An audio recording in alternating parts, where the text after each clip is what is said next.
All right, Entree Architect community, it's 4 p.m. Eastern, which means it's time for the Entree Architect Context and Clarity live conversation for Thursday, October 14th, 2021. The reason that we come here every weekday afternoon, or specifically for Context and Clarity live every Thursday afternoon, is so that we can find clarity around the things that matter most to architects. It doesn't matter if you're the employee of a firm or you own your own firm. You may have circled a date on the calendar and said 2021 is my year, and you may be on the way to starting your own thing, or you may have owned your own firm for a year or 10 years or 26 years. You may be rethinking or reimagining what that firm could or maybe even should be. All of the topics that we cover, one topic every day, they're all the need to know topics for the success of small firm architects just like you. So thank you for joining us today. Let us know when you get here. Let us know that you're here. Let us know where you're joining the conversation from. If we've never met before, my name is Jeff. I'm in Indianapolis, and I'm joined as usual on these special Thursday Context and Clarity live conversations by my co-host, Katharine MacPhail, who is not in Massachusetts today. No, Hi, Katharine, I am. Where are you? Hi, I'm in Arizona. Arizona. Yeah, I know. Where It's are you in pretty far Arizona? away. I'm here for a Women in Podcasting conference, Very which nice. will start right when I'm done with this. Yeah. Excellent. So you are far away, but it seems like you're just as just the close same. as you always are. It does feel that way. It does indeed. And to those of you that are joining us from the future, meaning listening to this on the podcast version, welcome. Thank you for joining us via the Context and Clarity podcast. Many of you in our live audience hear us talk about this all the time. Context and Clarity is also a podcast in addition to a Clubhouse room every weekday morning. You can find the Context and Clarity podcast wherever you consume podcasts. Every Monday, we publish the audio only version of this conversation. And then every Tuesday, we publish what we call Context and Clarity Backstage. After we're done with our conversation here with our special guest today that I almost accidentally revealed, we go backstage. Katharine and I go backstage with a mystery guest, and we basically break down the conversation. What are our big takeaways? What did we learn? And most specifically, how can we take what we learned and apply it to our own businesses? So check out the Context and Clarity Backstage podcast. Same place that you find Context and Clarity podcast. It comes out at noon on Tuesday afternoons, noon Eastern on Tuesday afternoon. So a couple of ways that you can find the podcast version of Context and Clarity, or versions that you can find of the Context and Clarity podcast. So let's see who's joined us. Ryan Shoup, welcome back from New Jersey, a Facebook user, also joining us from we don't know where, which is a great reminder. If you would like to appear like Ryan does right now on the screen, his name and his profile picture show up. You are joining us. If you're joining us from Facebook, you're joining us from a private Facebook group, the Entree Architect Community Facebook group. Because of Facebook's privacy policies, your information cannot be released from Facebook. It can't talk to Restream, which is this platform that we use right now, unless you give permission for that to happen. So if you want to show up like Ryan does, or like Mark LePage does, hi Mark, or Janine, all of them show up with their name and their picture. So in order to do that, go to the URL that's at the bottom left of your screen right now, chat.restream.io/FB as in Facebook. And then you too can appear as your name and likeness instead of just a Facebook user. So I see Sarah Lee out there on Facebook. I see Scott Thrift joining us from sunny San Francisco via Twitch. Merritt also from Twitch. Let's see who is joining us from somewhere else. I think that's Diego joining us from YouTube in Nicaragua. Wow. And Tim Dearborn from Stockton, California, and LinkedIn. So we've got all of the platforms that we stream live to covered right now. So great to have all of you. As you continue to join us, we've got a good number up on the screen already. So as you get here, say hi. Even if you're just planning to listen in or multitask, that's all right. At least say hi. Let us know that you're here, and let us know where you're joining the conversation from. One of the Facebook users is actually David Robertson. from Atlanta. So welcome, David. Glad you're joining us today as well. And I see Ed in Des Moines and several others. I see Rod down there from the front porch in Monroe, Louisiana, with a cigar and a cappuccino. Well, that seems like you're living your best life, Rod. Thanks for joining us. I hope you brought enough to share, actually. I'm glad you're here with us. And anybody else that's out there, say hi. What have I forgotten, Katharine?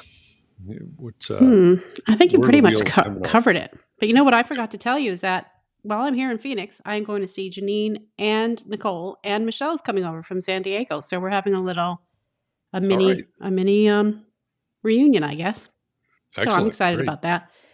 Very So that's good. one of A the great mini. things about this community is that I just have friends all over the country now. It is all over the world, actually, and Well, that's true. All over the world. that's one of the things that always boggles my mind is that we often have audience members joining us from the East Coast to the West Coast of the U.S., as well as jumping oceans over to some of the African countries, some of the countries in the UK, sometimes from the Middle East, the Philippines, and fairly often from Australia. So we do wrap the globe with these conversations, and that's why we ask, tell us where you are. It's fun to see where all these conversations spread. I think I think you will be really interested and excited in today's conversation because we're going to touch on some innovation. We're going to touch on some topics that you deal with probably as an architect. You deal with in your day-to-day work. Some things that might frustrate you from time to time, as we've learned in our different context and clarity conversations this week. So, with that, why don't I go ahead and introduce our guest, who is right now currently in the green room, um, eating pineapple on pizza, but not raisins in cookies, which makes me very happy. I'm just saying that right now. Yeah, we did get to the bottom of it, in case anybody's we, wondering from this morning. we got to the bottom. We got to the bottom. We're not going to hold the pineapple thing against him. Our guest today is trained as an architect and has global experience in the profession. He's a design thinker and an entrepreneur. He's always looking for better, simpler workflows. He's the co-founder and the CEO of UpCodes. Scott Reynolds, welcome to Context and Clarity Live. Thanks so much for having me. It's surreal being on this side of the screen rather than the comment section. So thank you for the invite, and great to be here. We're really happy to have you here. And I should have mentioned that you are a member of the Entree Architect community, and you have been on the other side in the comment section. So we thank you for that as well. Yeah, absolutely. It's a great community. So glad to be part of it. Yeah, thanks for that. And for those of you that are new, and I'm looking down the list now to see how many, if I can recognize names of new members. If you're not familiar, Entree Architect Community has close to 7,400 members in the Facebook group, and they are literally from around the world. And I just looked the other day, and on a month-to-month basis, there are something like 5,300 active users, which is sort of mind-boggling in terms of Facebook statistics. So it is a great community. We're glad to have you as part of that community as well, Scott. So, I mentioned that you're trained as an architect. You have experience, and maybe as sort of the side door into your backstory. I mentioned that you're the co-founder with your brother and CEO of UpCodes. Why UpCodes? Where did the idea come from, and why'd you create something called UpCodes? Yeah, absolutely. And I'll just give a little bit of some context here. So there is some construction going on next to me. They were hammering a minute ago. Can't complain because that's all, it's what we do. So multifamily going on beside us. So just in case there is some hammering. No worries. But how did I initially get into it? And it was very much my experience working in architecture. So just like you said, that's my background. Studied at Syracuse University, graduated, went abroad pretty quickly. First did an internship in London. Actually, that was for a graphics design company. It was a little bit of a segue into architecture. Just not a lot of jobs at that time. So took this kind of like a couple month internship in London, but eventually landed in Hong Kong. Started working for an Australian firm, Hassel, based out of Hong Kong, and was my first real exposure to the reality of getting things built. So you go through academia, you learn, I think, a lot of design concepts, depending on your university, but we didn't learn all that much about the reality of putting something together. So in the first position, facing building codes, mechanical codes, plumbing codes, accessibility for the first time and having massive hurdles. The codes are complicated, but when you're working in Cantonese codes, where all our projects were in mainland China, even more difficult, or so I thought, at least at the time. So I worked with this Australian firm for a while, transferred to Cohn Pearson Fox, or KPF, an American firm with a satellite office in Hong Kong.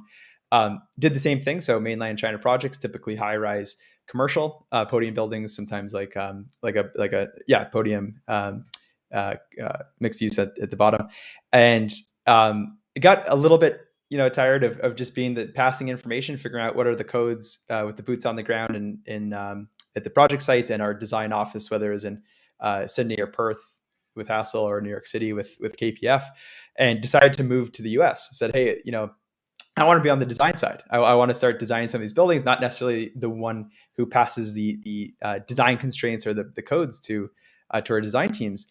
Lo and behold, it came stateside, and the codes are way more complicated. Now they're written in English, easier for me at least to understand, but significantly more complex, and you have to adhere to them much more diligently, let's say, than some other places abroad.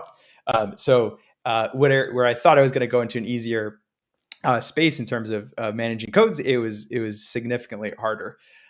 So that's when I kind of realized, there must be a better way. There must be a tool or something to help us along and figure out what are the requirements for these buildings. And at the time, my brother was working in as a software engineer at PlanGrid.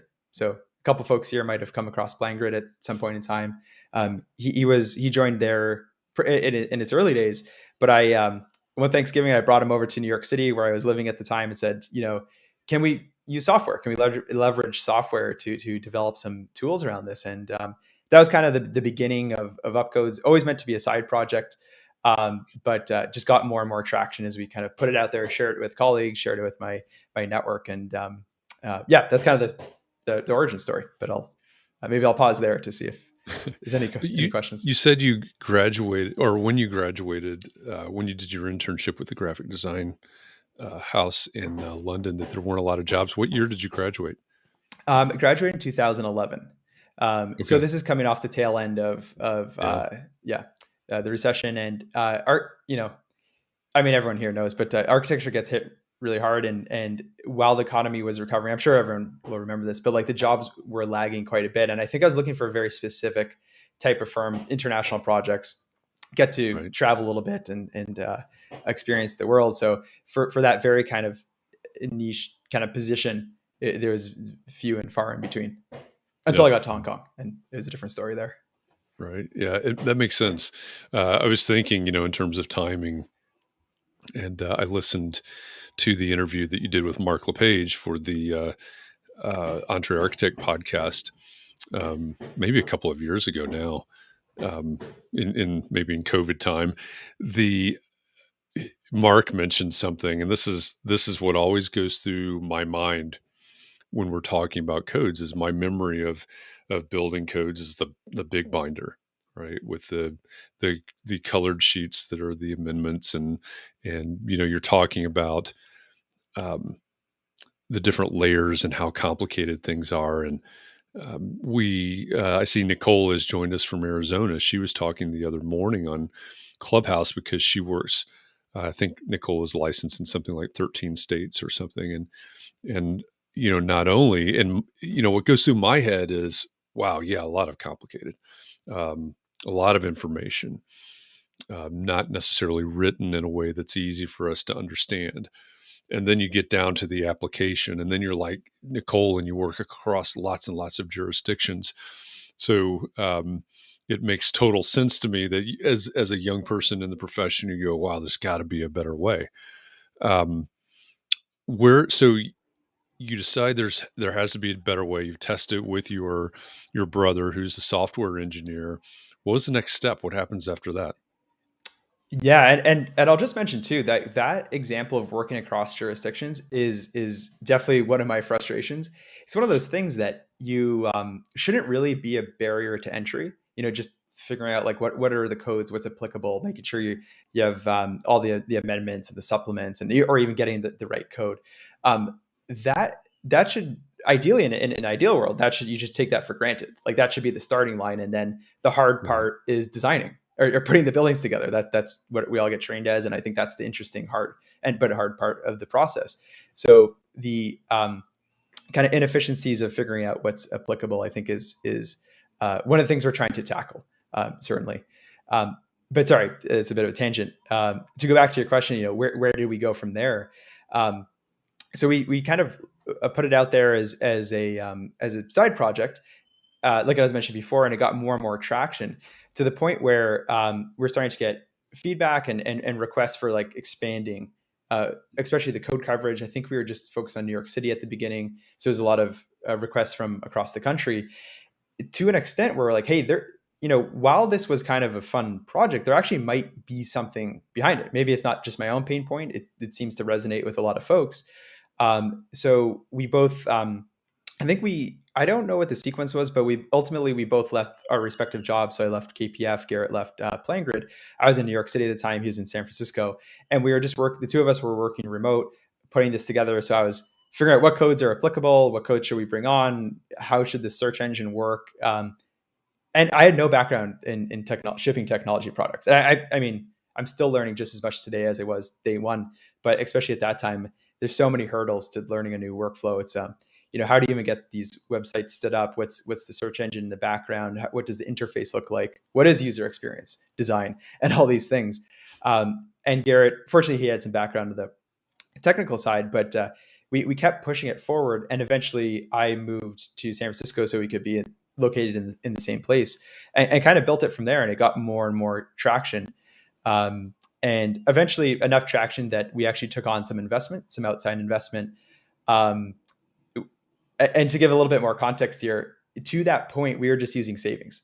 So working as an architect, I was, fairly junior, out of school a couple of years, so pretty modest savings. So those savings went down to zero. So the external investment was very welcomed, because we weren't like, the company wasn't making any money. We were just kind of work on it just to try and get these codes together and make it a useful tool. So it was really helpful to kind of expand the team a little bit and grow it out more from there. Yeah, that makes sense. So you went through Y Combinator, and some in our audience will understand what know what Y Combinator is, a startup accelerator or startup incubator, if you will, which I assume is what led to the outside investment. When I heard you say in an interview that there's something like 90,000 codes across the United States, how do you go about figuring out what all the codes are? Which I guess, I guess in a way is an extension of the previous question. How do you figure out what all the codes are, and then how do you capture all of that to try to roll it into a central place like UpCodes? Great question. And I think the study was done by The Economist. I think it was 93,000 different building codes across the US when you take into account every single little jurisdiction. So a massive challenge. I think it was, I mean, we still work on it today, but the first 2 years or so was almost exclusively dedicated to building the backend technology that could manage the code repository, basically all of the code library, and manage updates, when supplements will go out, amendments. How do you actually track that? How do you know when that happens? And then once it does happen, how do you actually get that information into the database and assimilate it and bring it in? So there's almost 2 years of development just building that. And it seems very, very simple. But Jeff, to your point, like, we're trying to go from, at the time, from inserting into a binder the very analog method. So there's a lot of work on that front. But today, as we've expanded jurisdictions across the country, we just have full-time people that do that. Some governments are pretty good about being transparent. So two that come to mind, I'm sure there's many more, but New York City, Department of Buildings, California do a great job kind of getting ahead of the curve for the most part, where they announce like codes coming up, changes, and things like that. But that's not always the case. So some departments, we're calling them, we're emailing them, we're trying to get more information where you can't on the website or it's not publicly available. So and an interesting way, hopefully, if we do that, if we're trying to constantly, I mean, not badger, but we're trying to get that information from the departments, then we can kind of democratize that and share that with everybody. It's like, hey, heads up, Ohio, they have an interesting supplement or code update in the pipeline or something like that, and we want to try and get ahead of that as much as possible. There's a lot of room to improve, but we're constantly trying to not just capture the updates, but then get proactive and get them ahead of time. So like New York City just went into, they just adopted the new set of codes, and that went to, I think, a vote passed end of last week, I believe it was, or maybe the week before that. But getting that transparency, showing people, hey, when you're browsing this section, that section actually might change in the future. Like when you go for permitting, it might look a little bit different than it does today. And how do we start to surface these things? So some of that we've built, but there's just so much more we can do. Well, I think you pretty much answered the question that I had up on the screen that Ryan asked. So I have a question for you, and this is probably a stupid question, but I'm in Massachusetts, or that's where I work, and they always say you should just get the one, only use the code that we give out at the state house. That's it. Don't ever trust any online thing. So I have a hard time trusting UpCodes because of that, of the however many years of them telling me don't trust anything you see online. You have to make sure in this book that you can only buy from us for $20. Yeah. So there's that too. Yeah, interesting incentives there. Yeah. But what I will say, or maybe bring in some case studies or examples. Oftentimes when you do get an addition of the code, that code will change over time. And I'll use one example that happened last week, I believe. Someone wrote in and they said, hey, in California, I have my book and I've inserted the supplements. And I think this section is outdated. And then we said, okay, well, we'll dig into it and all those things and contact the department. But actually, we didn't even need to contact the department. What ended up happening was there was another supplement after that had overridden this historical supplement. So when you're getting these things, they tend to be a snapshot in time, and you should be diligent to be inserting those updates. But more often than not, it can be quite hard to keep up with the amount of information changing for that. So a lot of times it's just a matter of confusion when we talk to folks. It's like, they're working off an updated or outdated piece of code. And just one more interesting example is a department. So we worked with one of our clients. They were submitting their application, and then the department said, hey, I think it was in California as well, actually, because the supplements are so substantive. And they said, hey, I think it's a fixture count. And they're like, this fixture count is this code. And it ended up being the department who had that update code. And that's just the reality that different parties are operating off different kind of viewpoints or points of information.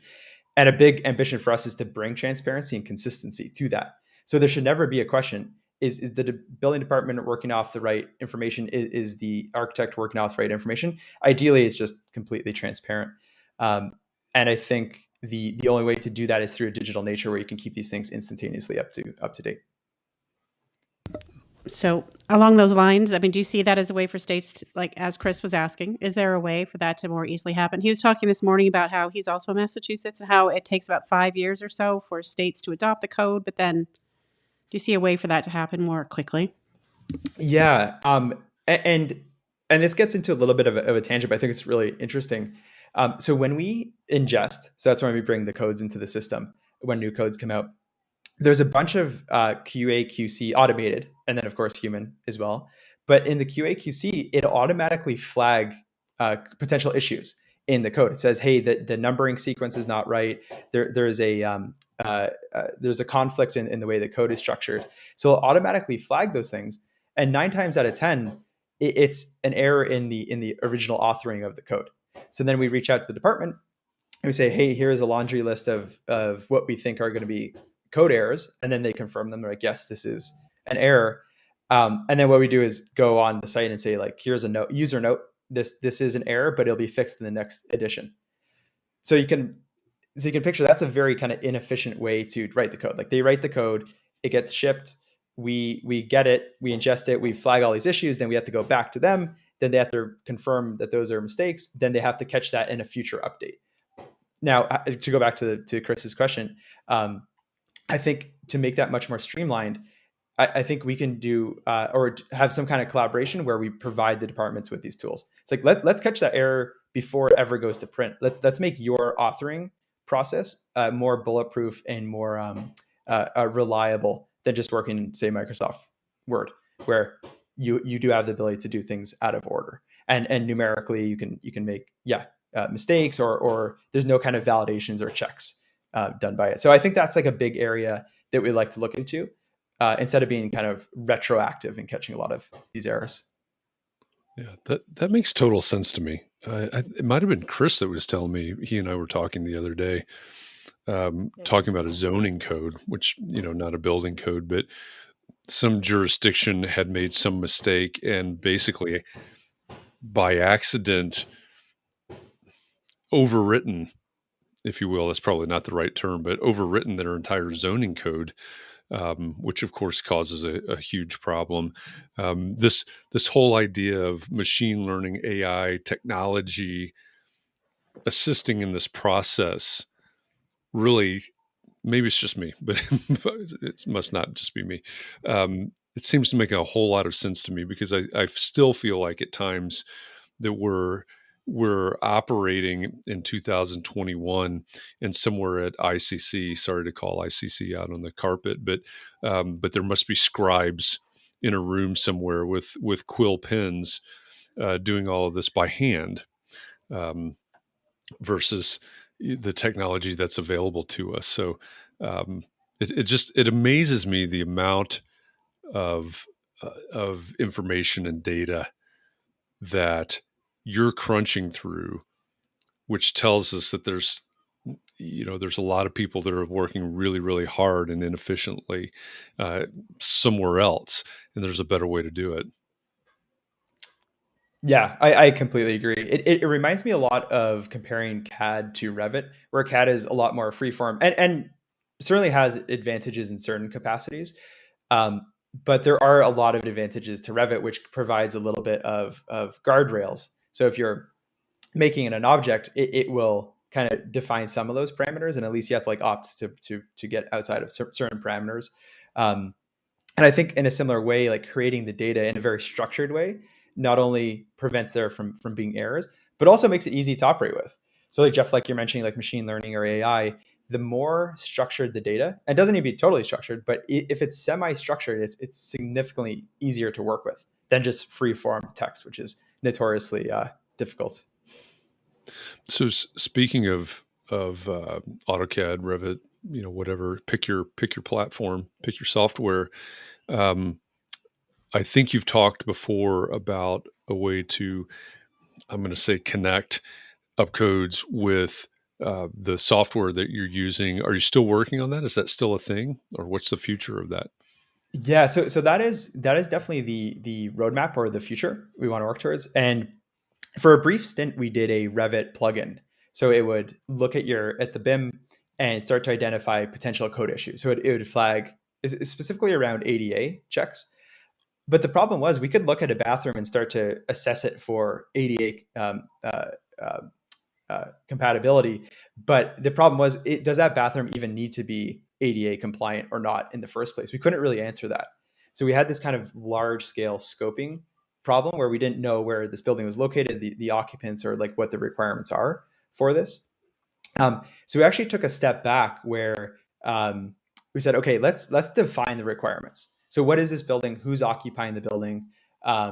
and what is the construction type, sprinklering options, and then we can define, okay, what's the fixture counts, what's your heights and areas, what's the egress, travel distance, fire resistance ratings, and then from there we can get back into the Revit or any kind of 3D checking.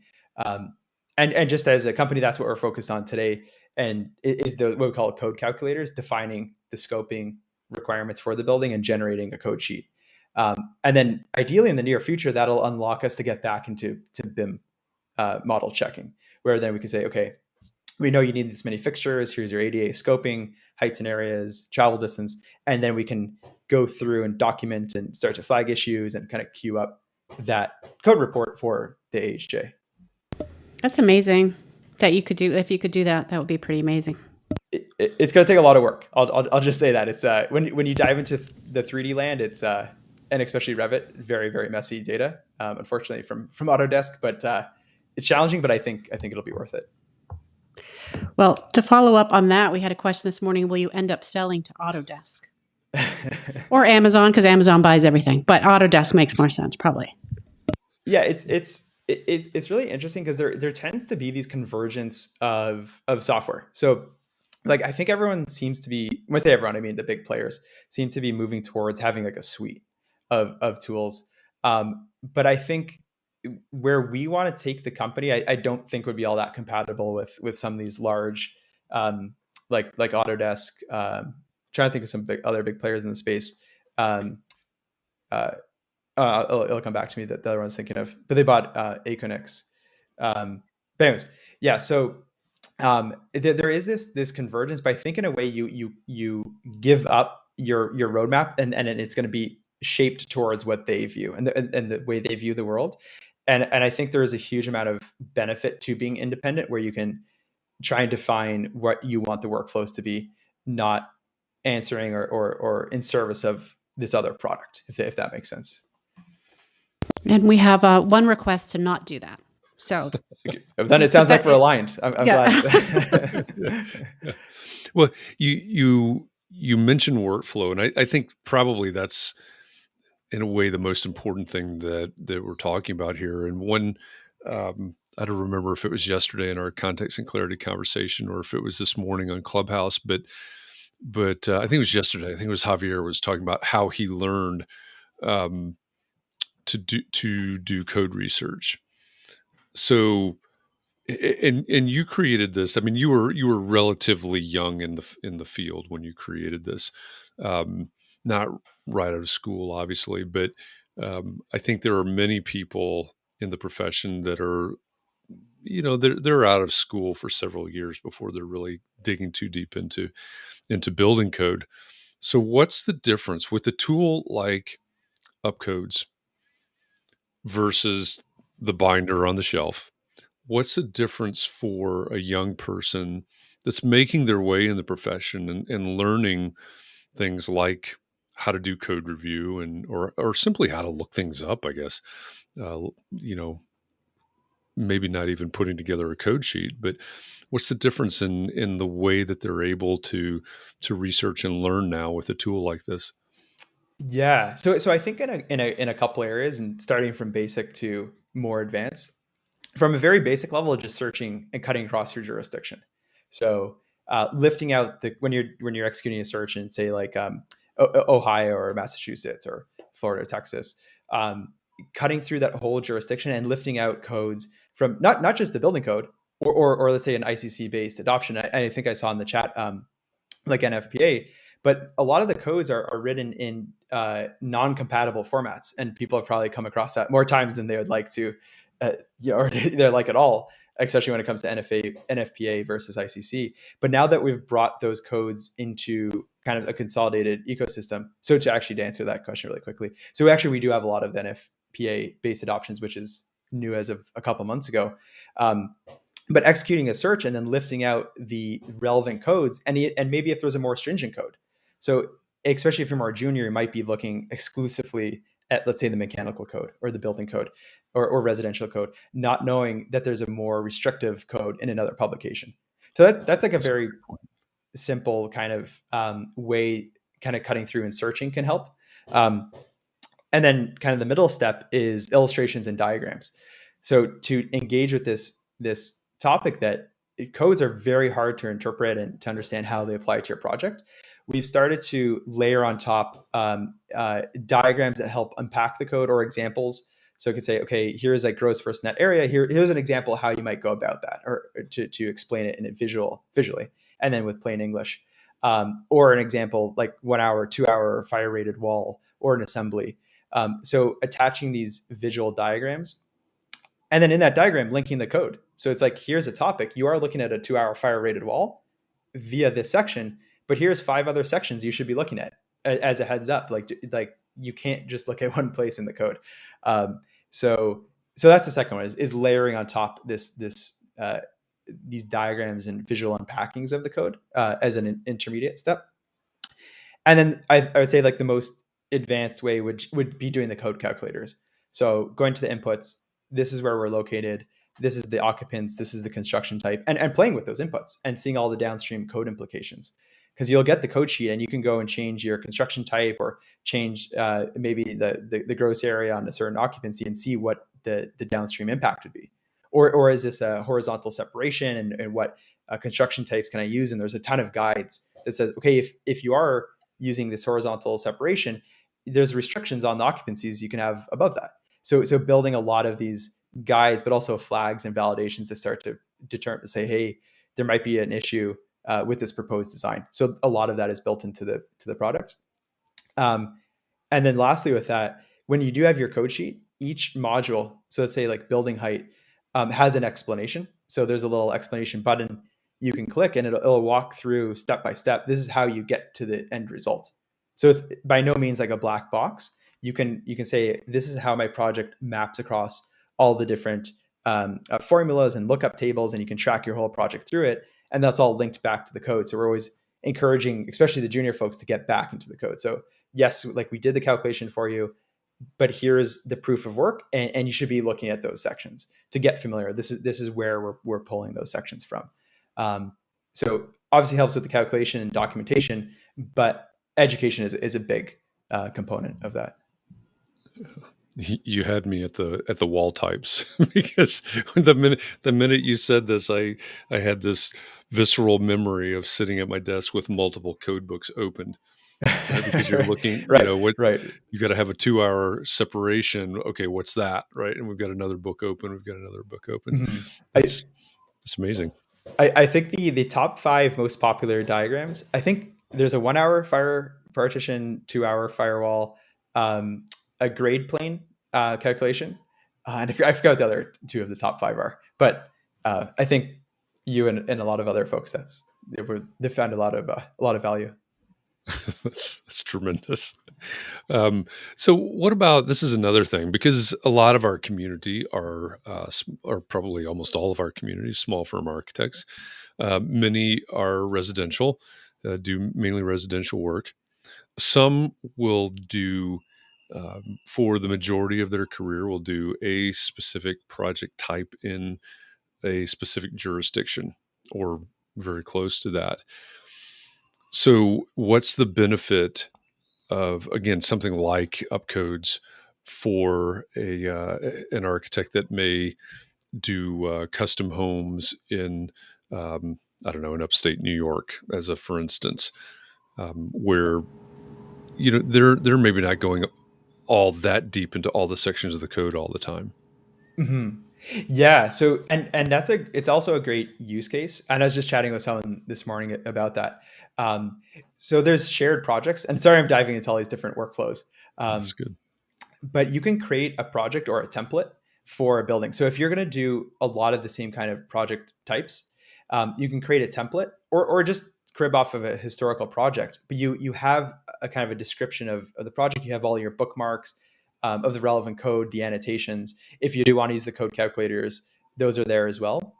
And you can create that template and then just keep duplicating. So it's like rinse and repeat. Don't do the code report or the code analysis from the ground up every time. You can start from the 50-yard line. It's like, upstate New York, we've deployed a bunch of these projects before. Let's duplicate a historical one, or maybe someone in the office has created a template, duplicate that template, rename it, and then tweak it for that given project. But a big part of what we focus on is the ability to retain a lot of the code research and knowledge internally so that you can apply that to future projects. So if you're working on the same project over and over, it's actually a really good use case for it in an interesting way.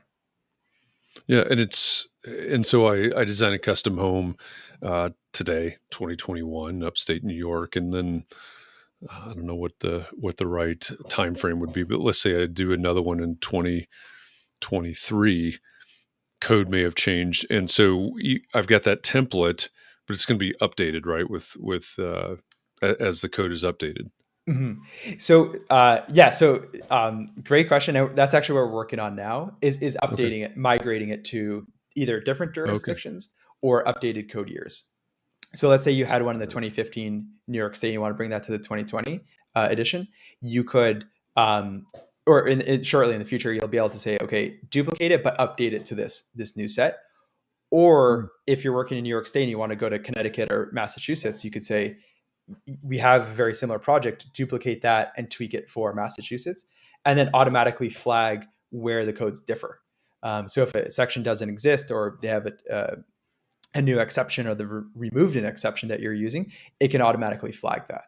So it could say, yes, it's 90% the same between these two different code editions or jurisdictions, but here's where it differs, and we'll just bring that to your attention so you can tweak the project.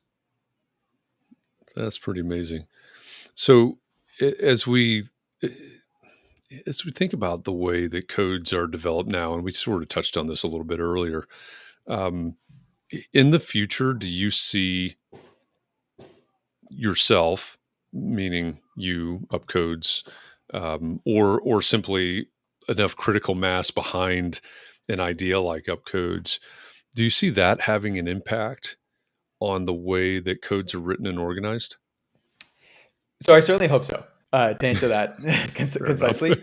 But I think, I think there was a context and clarity session recently that I dropped this one term in there, but it's actually there's a lot to unpack there, and it's called refactoring. So it's a concept in software engineering where you take your historical code that you wrote, and then you try and write it. So it's going to output exactly the same thing, but you clean it up. Because the first time you did it, you maybe don't know all the context, and there's a certain variables that you don't know at the time. But in hindsight, you can actually make that considerably smaller or cleaner, and that's called refactoring. So and typically gives exactly the same output. But when people write the code, it's always additive, so it always gets more complex, and it always goes in one direction. So as the committees work on it, it's very, very infrequently made more simple or consolidated. So I think when we go through and we're mapping out all the different calculations, we're seeing all the inefficiencies because we have to do it very binary, because software doesn't like vagueness. So you have to make decisions, and you always have to err on the right side. But there's a ton of opportunities to consolidate the codes and make them simpler while maintaining, the same safety standards. So that's one way we would love to get involved, is to say, hey, we're gonna help with the code, but specifically, we don't want to add anything to the code. I just want to make it more simple. We'll get you the same end results, but in 50% of the verbiage, and it'll be more precise too. So less opportunities to interpret the wrong way. So what will it take to convince somebody, or is that the biggest hurdle? Is it to convince the current powers that be, to change that? What's the tipping point, or do you think there is a tipping point out there that reverses the trend of always being additive? Yeah, that's a great question. And sorry, I just want to mention quickly, Ryan. Yeah, I think you're exactly right. Like, value engineering is exactly what it is. And so what is that leverage point or critical mass to get to that point? When we look at collaborating with the HJs, like showing them when we've automatically flagged potential issues when they send out the supplements, errata, or even new code updates, they're 90% of the time they're extremely receptive, because we're just trying to help them. It's like, hey, like, there's no, like, we're not trying to do this to get anything back. It's just, here's all these code issues that we don't like, you're kind of forcing our hand. We have to, that's the code, that's the law. We got to do it as you told us. But we have to write a bunch of caveats so the users know. But in an ideal world, that doesn't exist at all. So I think it's just a win-win. So at least in that experience, there's never been pushback or them not wanting to adopt that. So I think as long as their incentives are, to make cleaner, faster, more efficient codes, I think it works pretty well. I can't say everybody has the same incentives, but Sure. I think for the most parts, with most, if not all departments we've worked with, it's been the case.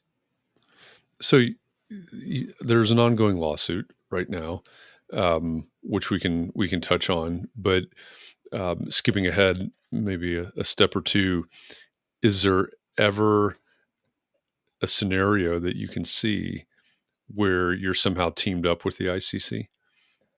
Yeah, good question. I think I mean we would like that. Like I think if it's a more collaborative than combative would be great. But to say this delicately, like, I think a lot of the SDOs have seen the world a certain way, and they're very resistant to seeing it a different way.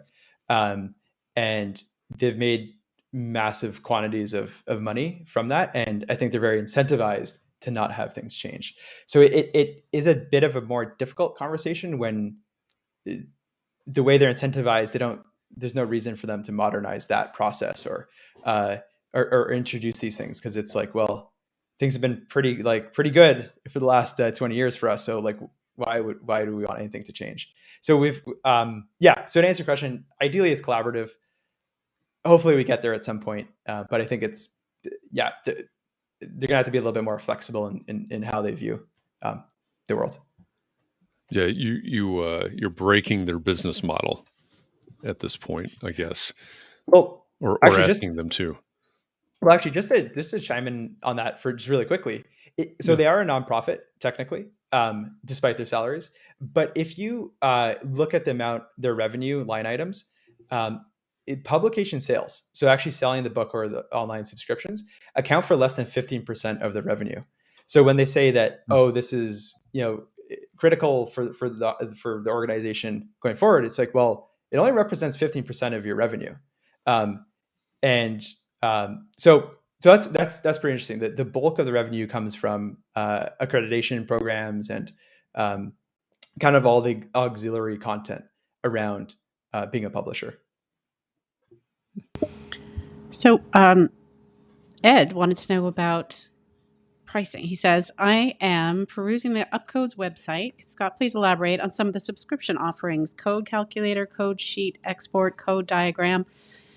And I'm also going to throw in another possible one that I was thinking, because I'm one of those people who just does residential in Massachusetts right now. So to me, like, would it be possible to have a little mini subscription just for that one thing? Okay, and that's it. That's the question. Good question. So as a little bit of background, kind of one of the big pillars of the company is that code is so complicated to begin with. Anything that's not the code, like all the supporting auxiliary content, should be as simple as possible. So when we thought about pricing, we said, okay, let's just make it as simple and straightforward as possible. It's going to be one price, and it's just going to be the whole suite. And so the benefit is like, yes, it is more simple. I guess the downside, to your point, is that like if you have like a smaller set of features that you want to use, it maybe it doesn't work as well. So we're still trying to figure it out. We're sorry, that's like a bit of a non-answer, but right now it's just one. No, that's an answer. Just one price, and it's just the whole suite and everything going forward too. Well, I'm going to write you a note to remind you about how that would be, because the feeling, like, I feel like I've been doing it for so long that I know what certain things are, but then they change over time. So anyway. So it's not really, for me, it would be expensive to have the subscription every month when I'm not really going to look at it that often, possibly. Mm-hmm. But then when I don't look at it, I would be in trouble. So I should just have something I could check all the time. So that's just the way I feel about it. And an interesting thing there, just really quick thought. One of the for that use case, one of the features is code compare. So you can look at the changes in code. So you could say, okay, I'm working on this edition. Has it changed from the earlier edition that I'm very comfortable and I know very well?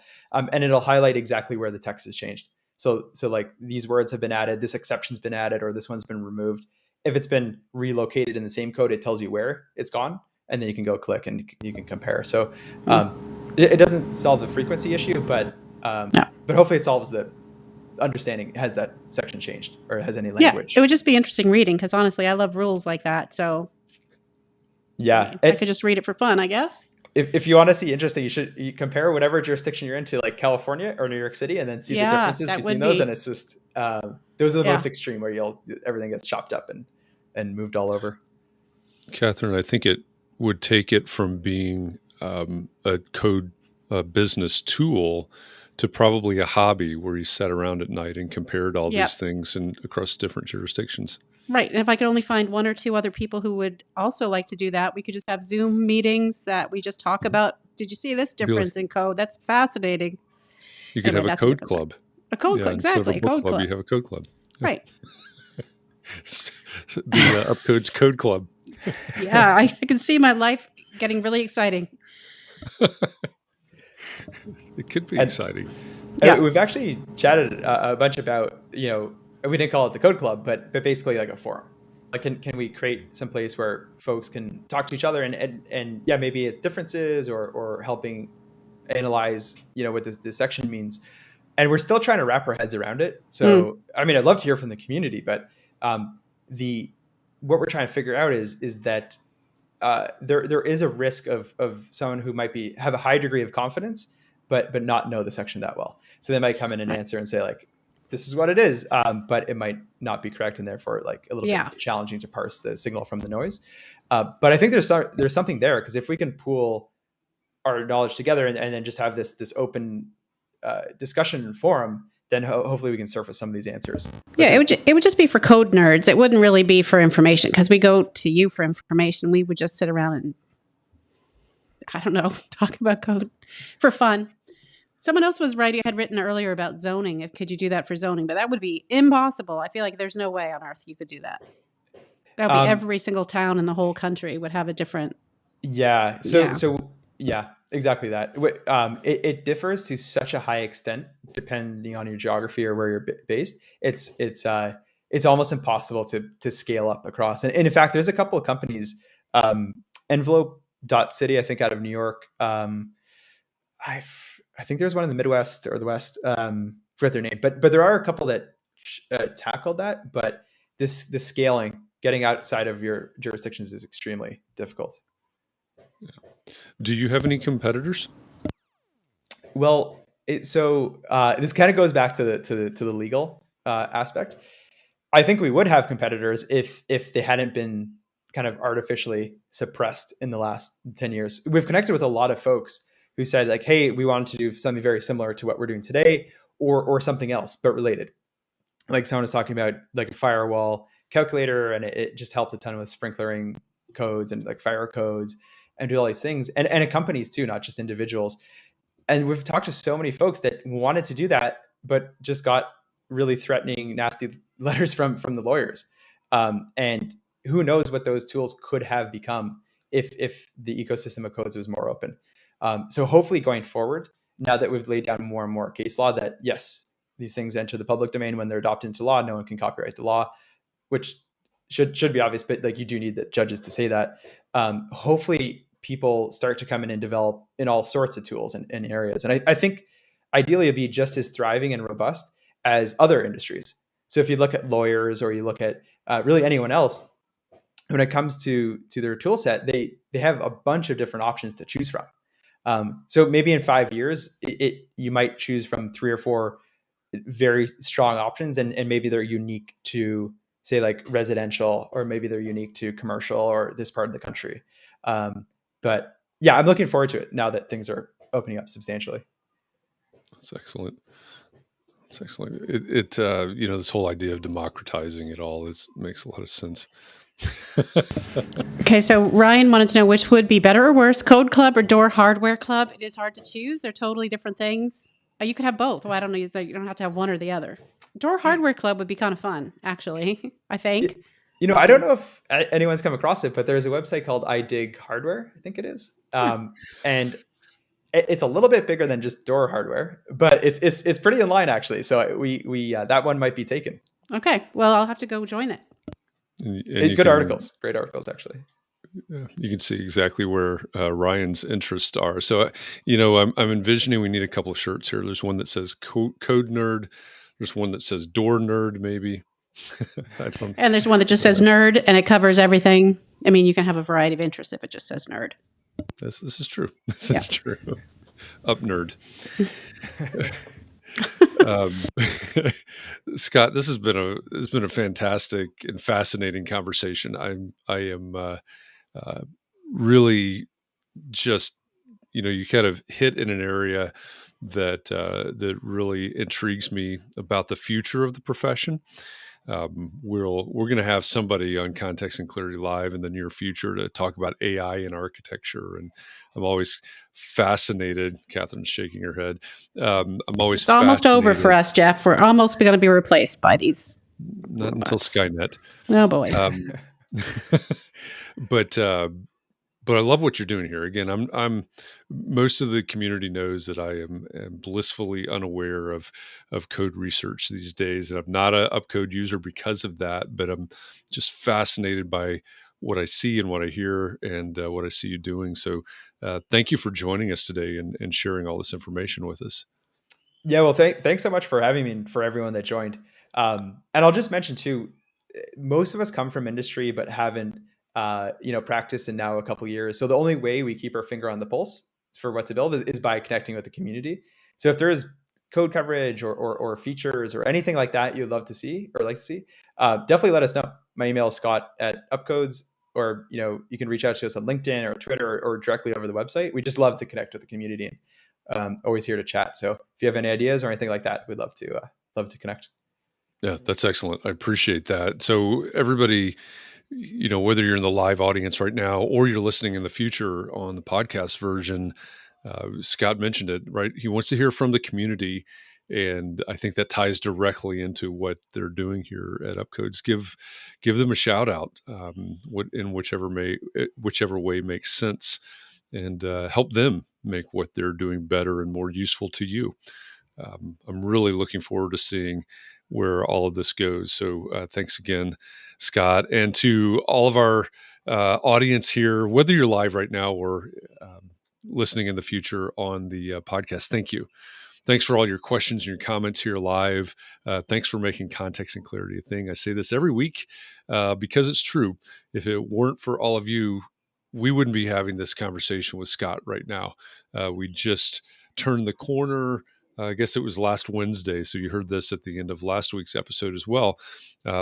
Last Wednesday was 18 months of daily Context and Clarity conversations.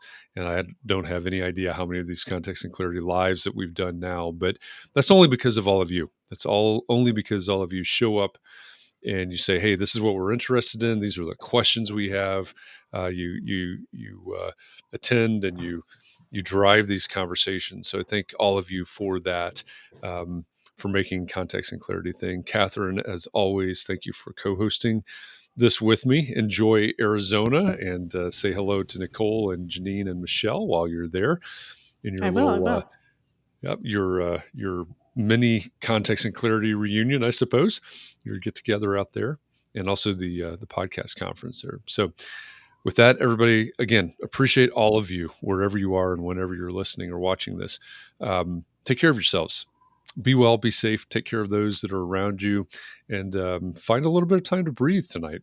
Relax a little bit, rejuvenate, because we're going to do this again tomorrow in a Context and Clarity conversation format. And next week, we'll be back here again, Thursday, 4 p.m. Eastern, live, and Jonathan Siegel will be our guest next Thursday. We'll talk about architect as developer with Jonathan next Thursday. So I hope you will join us wherever you consume Context and Clarity.